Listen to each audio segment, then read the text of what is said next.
ბოროტებას რო ვეძახით, ეშმაკს რო ვეძახით, მაგალითად, ნეგატიურ ძალებს, ცუდ ძალებს, ხო? ანუ სამყაროს იმ ბნელ მხარეზე ვისაუბრებთ, რომ საერთოდ ქრისტიანობაში ბოროტება განიხილება როგორც რაღაც ბნელი ძალა, რომელიც მაგალითად ეშმაკის სახით არის, ხო? აი, ინდურ ფილოსოფიაში ცოტა სხვა დატვირთვა აქვს ნეგატიურ ენერგიას და ჩემი აზრით ქრისტიანობაშიც რაღაც ამდაგვარი დატვირთვა შეიძლება ქონდეს, უბრალოდ შეიძლება ცოტა სხვა ინტერპრეტაციით. როცა ვამბობთ ხოლმე რომ ბნელი ძალა, იქ რაღაცა მართავს ადამიანს და თვითონ ვერ აკონტროლებს თავის თავს. ჩემი კვლევებითაც და აი ფსიქოლოგიურადაც მაგალითად ძველი გამოქვაბულის პერიოდის ადამიანზე რო გავაკეთოთ აქცენტი, მისთვის სიკეთე შეიძლება ყოფილიყო, როგორც იყო ადრე ძველ ხმაშიც, ხო? შესაძერს გააკეთებდნენ, რომ მოსავალი ქონოდათ, ხო?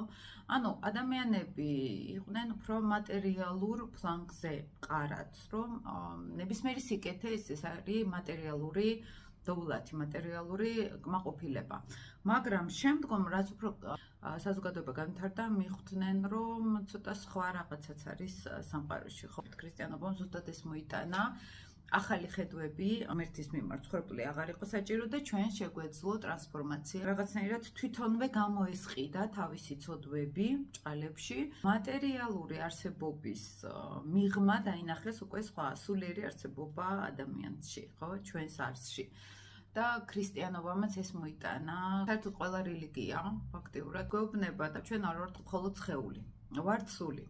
და თუ გვინდა ამ კუთხით დავინახოთ, რა არის ბოროტება, სულიერი გაგებით, ჩვენთვის რაც არის ბოროტება, სულიერი გაგებით ის არის წამალი სულისთვის. ანუ თუ ჩვენ რაღაცაში ვთვლით, რომ აი მე დამექცა ცხოვრება, რაღაც უბედურება მოხდა ჩემთან და ეს ჩემთვის მამნებელია, მაგალითად მატერიალური სიდუხჭირე, ჯანმრთელობის პრობლემები, სულიერი გადასახედიდან ეს კურნავს სულს. ან რაღაცისთვის არის საჭირო სულისთვის, ხო?